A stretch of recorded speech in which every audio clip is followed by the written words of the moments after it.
ታቦት አቁሞ ልመና ሰለችን ደከመን። ይህ የብዙዎች ድምጽ ሆኖ ወደ ሚዲያ ወጥቶ አግኝቼዋለሁ። ማን ነው ይህንን የተናገረው? ይህ መልእክት በይበልጥ ሰባኪያንና አለቆችን የሚመለከት ይመስለኛል። እንደዚህ ያለ ድምጽ ወደ እናንተ መጥቷል። እስኪ ልጅቷን እንስማትና እንመለስ። ምን ስልችት እንዳለኝ ታውቃለች። ቤተክርስቲያን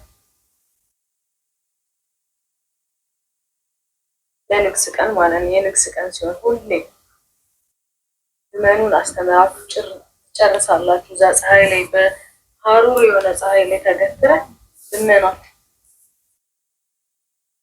ትምህርቱ ተጀምሮና ዮሐንስ ወንጌል ምዕራፍ እንደዚህ ከዛ ሰዓት ጨርሱት። በመሃል በአንድ መልእክት አለ የእንትን ህንፃ ማሰሪያ እችን የጀመርናትን ህንፃ እችን የጀመርናትን መሬቷን። በነገራችን ላይ የልጅቷ አገላለጽ አጀማመር በጣም አስቆኛል፣ ፈታም አድርጎኛል። አቤት አቤት አቤት! ሰው ለካ በዚህ ልክ እየነቃ ነው ማለት ነው። ዮሐንስ ወንጌል ብላችሁ የሆነ ርዕስ ታነሱና በመሃል አቋርጣችሁ ሌላ ሰፈር ትገባላችሁ ነው የምትለው። እሺ ከዛስ እችን የጀመርናትን ግሪሜሪያዋን የማይክ የለንም የእንትን የለንም። ምዕመኑ እኔ አላውቅም፣ ብቻ ግዴታችን ነው መስጠት፣ ግዴታችን ነው። አስራት በኩራት እናወጣለን ያለው ይሰጣል። በነገራችን ላይ ግን ቪዲዮ ከማለፉ በፊት ቪዲዮ ሳይረዝምባችሁ አንድ መልእክት ልበል እዚሁ ላይ። በዕለተ ሰንበትና በጠዋት ቅዳሴ ቀን 3 ሰዓት ላይ ህዝቡን የምታሰናብቱ አብያተ ክርስቲያናት በጣም ምስጋና ይገባችኋል፣ ክብርም ይገባችኋል አላችሁ። ብዙ አስተዳደሮችና ብዙ ሰባኪያን አላችሁ። በተለይ እሁድ ቀን ጠዋት ሻርፕ 3 ሰዓት ላይ ህዝቡን የምታሰናብቱ የቤተ ክርስቲያን አስተዳዳሪዎችና ሰባኪያን አለቆች እናንተ በርቱ፣ ክብር ይስጣችሁ። በጣም ስለተመቸኝ ነው። ብዙ ቦታ ተዘዋውሬ በዚህ ጉዳይ ትንሽ ጥናት አድርጌያለሁና የተወሰኑ ቦታ አድባራት ላይ ሰዓታቸው በጣም ምርጥ ነው፣ ግን የተወሰኑት ላይ ነው። ምንድነው እሱ? ልክ 3 ሰዓት ላይ ሁሉም ነገር ተጠናቆ በሰላም ግቡ ይባላልና እንደዚህ የምታደርጉ ካህናት፣ ሰባኪያን፣ የደብረ አለቆች እናንተ ላመሰግን እወዳለሁ። በዚሁ በርቱ፣ ቀጥሉ። አሁን ቀጥለን ደግሞ እስኪ ልጅቷን የምትለውን እንስማና እንታዘብ። ከዛ ጋር ዓመታዊ ንግስ ላይ ማንም ሰው ያለውን የተሳለውን ምንም ይሰጣል። በተረፈ ደግሞ እኛ ታቦት ማስገባት ፈልገን አሁን ትናንትና ማርያምን ታቦት ሳላስገባ ነው የመጣሁት። ሰዓት 6 ሰዓት ከምናምን ምክንያቱም መራብ ፈጀኝ ትቼው መጣሁ። በቃ ምን ሆናችሁ ነው? ፀሐዩ ጨረሰን። ፀሐዩ ለምንድን ነው እኛ አንግሰን ወደ ቤታችን እንድንሄድ የማታደርጉት? ሰንበት ቀን በሰንበት ቀን አሁን ቅዳሜ ነው ለምሳሌ ሰንበትን እንግዲህ አትሻሩ። በምግብ ራሱ ማለት ይባላል ጠዋት ነው ምግብ ራሱ መበላት ያለበት። በሰንበት ቀን ንግስ ከዋለ እስከ 7 ሰዓት በእርግጥ እንደኔ አይነቱ በልቶ ሊሄድ ይችላል ምግብም ማለት ነው። ግን ስንት ደግሞ ትልልቅ ሰዎች አሉ ለሊት መጥተው ቁመው ታቦት እስከሚወጣ መጥተውም አድረው እዛው ታቦት አንግሰው የሚሄዱ አሉ። ያው ካህናቶቹ ታቦት የሚሸከሙት አስበውበትና ፈልገውት ነው እስከዛ ሰዓት ድረስ። እንግዲህ ያው ሁሉ ያውቁታል አሰራሩ ይቆሙ። እዚጋ ታቦት ተሸካሚዎቹ አስበውበትና ለምደውት ነው እሱን ያውቁበት አሰራሩን ብላ ነው የጀመረችው። አይ ልጅ አራት ፍረጅ አስበውበት ወደውበት ወይም ደግሞ በጣም አምነውበት አይደለም፣ ተቸግረው ነው። ምክንያቱም አንዳንድ ቦታ ላይ ብዙ ካህናት ታቦት የሚያከብሩ ካህናት ያው ሲናገሩ ስለምንሰማ ረዘመብን፣ ደከመን፣ ቀይሩን ወይም ደግሞ እንግባ የሚል ነገር ብዙ ቦታ ላይ ስለሚነሳ አለ እንዲህ ያለ ነገር እንጂ በጣም ተመክቷቸው ወደውት አይደለም። ግን ያው እንደተባለው ብዙ ጊዜ መድረኩን የሚይዙ ሰዎች በጣም ስለሚያስረዝሙ ነገሮችን እዛም እዚህም አንዳንዴ ሲገባበዙ፣ አንዳንዴ ደግሞ ይሄን መልስ ይሄን ቅዳ አይነት ነገር ላይ ስለሚቆዩ ነው እንጂ እውነትም ታቦት ተሸካሚው በጣም ደልቶት ሳይደክመው ቀርቶ አይደለም። እሺ ቀጥይ። እኔ ፈልገውት ነው ብዬ ስለማስብ ብዙም አያስጨንቀኝም። እነሱ ጉዳይ ግን ስንት ትልልቅ ሰዎች አሉ ቆርበውም እዛው ታቦት ሳያስገቡ መሄድ የማይፈልጉ አሉ። ተራርዳችሁ 7 ሰዓት 8 ሰዓት ሙሉ ትምህርቱ እኮ የሚያልቀው 4 ሰዓት ሳይሞላ ያልቃል ትምህርቱ። ልመናው እኮ ነው እስከ 7 ሰዓት የሚያቆየን እኮ ልመናው። የምር እኔ በጣም ስችት ስላለኝ ነው። የራሳችሁ ጉዳይ ነው። ሌሎቻችሁ እኔ የንግስ ቀን እንዳንሄድ እኮ እያደረጋችሁ በቃ ቤተክርስቲያን አየር ላይ ተሳልመን ወደ ቤታችን እንድንሮጥ እያደረጋችሁ እኮ። እኔ አሁን የሆነ ሰዓት ላይ ትምህርቱን አላዳምጠውም፣ ጭራሽ አላዳምጠውም። ጭንቅላቴ ሁላ ይዞራል። ፀሐዩ አለ በቃ ረጅም ሰዓት የልመናው። ምክንያቱም እስካልሰጠው ድረስ የምትጠይቁት ጥያቄ ለእኔም አይገባኝም። ያለኝን አቅሜን ነው የምሰጠው በቃ። ከዛ እንዲህ ማሰሪያ በየአመቱ አንድ አይነት ነገር ስትጠይቁን የአንድ ቤተክርስቲያን ሰምቻለሁ። በየአመቱ ቀጣይም ንግስ ላይ ስፒከር፣ ቀጣይም ንግስ ላይ ስፒከር ይሁን ሲጠራ ሰምቻለሁ። ለስፒከራችን ስፒከር በዚህ ያህል ደረጃ 4-5 አመት የሚለመንበት ማለት ነው።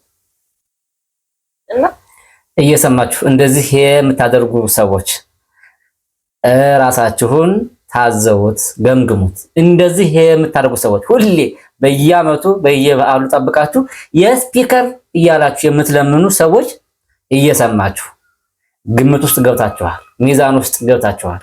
ፈጥሂቲ ማርያምና ትንሽ ይሄ ነገር እንዴት እንደሚስተካከል ባናቀም፣ አሁን ለዚህ ደግሞ ምን ብሉ ጥያቄ ሲጠየቃል። ግን ለምንድን ነው አናውቃ ነው። ልመናም ደግሞ አይነት አለው። ማይክ እየተቀባበላችሁ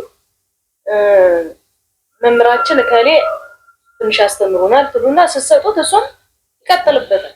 አሻሽሎ የልመናውን ስታይሉን አሻሽሎ ይመጣል። እሱም ትንሽ ለምናል። ከዛ እስቲ መምህር እከሌ መልክታለሁ ብላችሁ ለዛኛው ደግሞ ሰጡ። አሁን እንዴ ከዛ አቋርጠን ጥለን እየሄድን ነው ታቦት ሳናስገባው ማለት ነው። አሜን ሳይባል በሰላም ግቡ ሳንባል ተነስተን ወደ ቤታችን ጥለን እንሄዳለን። እንደኔ ደግሞ የሰለቸው ብዙ ይኖራል። እንደኔ የሰለቸው ደግሞ ልመናውም ተመችቶት ምኑም ቁጭ የሚል ይኖራል። ትዕግስተኛ ሰው ማለት ነው። እኔ በጣም በቃ ልብስም የላቆም ነው ማለት ነው። ወይ ደግሞ ጠዋት ተሳልሜ ስለማውቀው ሲንዛዛ የሚዋለውን ነገር ወደ ቤቴ ልገባ ነው። መልካም። ያው እንግዲህ እንደሰማችሁት ትዝብቷን በዚህ መልክ ቁጭ አድርጋለች። በነገራችን ልጅቷ በጣም አንዳንዴ ያው የልቤን የነገረችልኝ በደንብ አድርጋ ነው የገለጸችው። ብዙ ጊዜ አብዝቶ ልመና አለ። በቃ በተለይ አንዳንድ ቤተክርስቲያን ላይ በጣም የሌለ ልመና ማለት ነው። ምን ሳይቸግር ሳይጎድል እንኳን የሚለምኑ ቦታዎች ሁሉ አይቻለሁና ኧረ እንደዚህ ግን መሆን የለበትም በፍጹም። ጀማሪዎችማ ተውት። ጀማሪ የቤተክርስቲያናት አዲስ የሚቆረቆሩ ቤተክርስቲያናትማ ምኑ ተዘርዝሮ ያልቃል። ግን ሁሉም አትለምኑ አይደለም፣ ግን በገደብ ይሁን በሰዓት ይሁን። በቃ 3 ሰዓት ላይ ማለት ካለበት ወይ ደግሞ የልመና ፕሮግራም ትንሽ 30 ደቂቃ 40 ደቂቃ በቂ ነው። ግን 3 ሰዓት ትምህርቱ አልቆ ከዛ በኋላ እስከ 7 ሰዓት እስከ 6 ሰዓት እከሌ ያስተምሩ እከሌ ጋብዙ፣ እንደዚህ ያሉ ሊቅ እንደዚህ ያሉ ምሁር እንዲህ አርገውት ገንብተውት አይነት ነገሮች አሉ። ልጅቷ እንዳለችው ማለት ነው።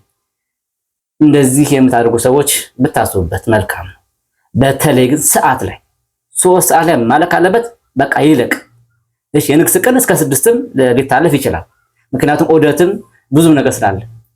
ከዛ በኋላ ያሉት ቀናት ግን እንዲሁ ዝም ብሎ ማምዛዛት በሰበው በየሳምንቱ ውዱድ መለመን ይብቃ የሚል ጩኸት መጥቷል። ከማን ከምዕመናን በኩል እንግዲህ እቺ እንደምታዩት ምዕመን ነች፣ ግን እዛ ስትመላለስ ያየችውና ታዘበችው ነገር ጉዳዩ ይሄ ብቻ አይደለም። እሷ ብቻ አይደለች።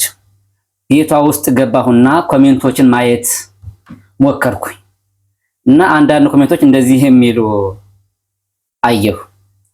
የልቤን ነው የተናገርሽው፣ እኔማ መሄድ ሁላ ላቆም ነው፣ ፈጣሪ ይቅር ይበለኝ ብሏል አንዱ።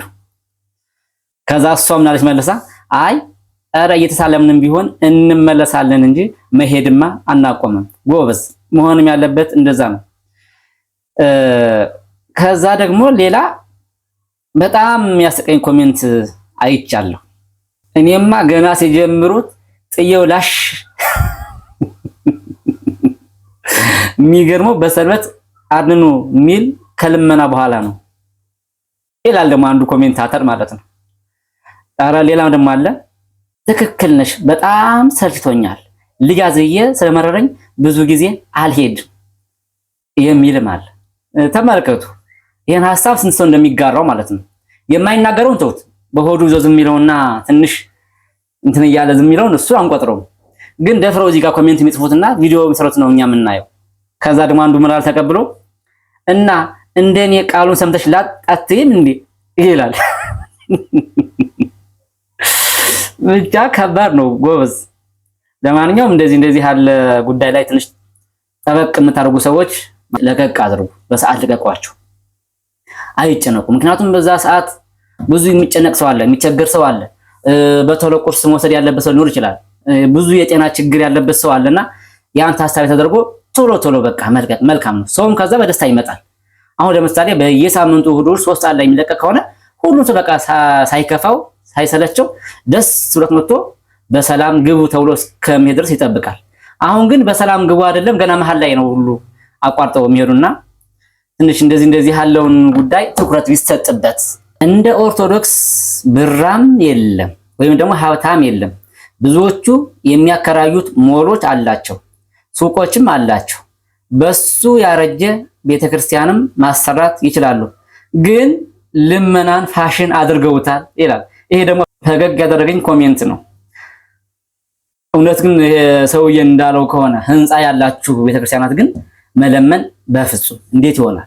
ህንፃ ያላችሁ የሚከራይ ህንፃ ያላችሁ በመሰረቱ በጣም ደግሞ ኩሩ ቤተክርስቲያኖች ደግሞ አሉ። በጣም ማለት ልመና የሚባል ነገር የማያውቁ በጣም አሪፍ አብያተ ክርስቲያናት መሪዎች፣ ሰባኪ ወንጌሎች አሉ።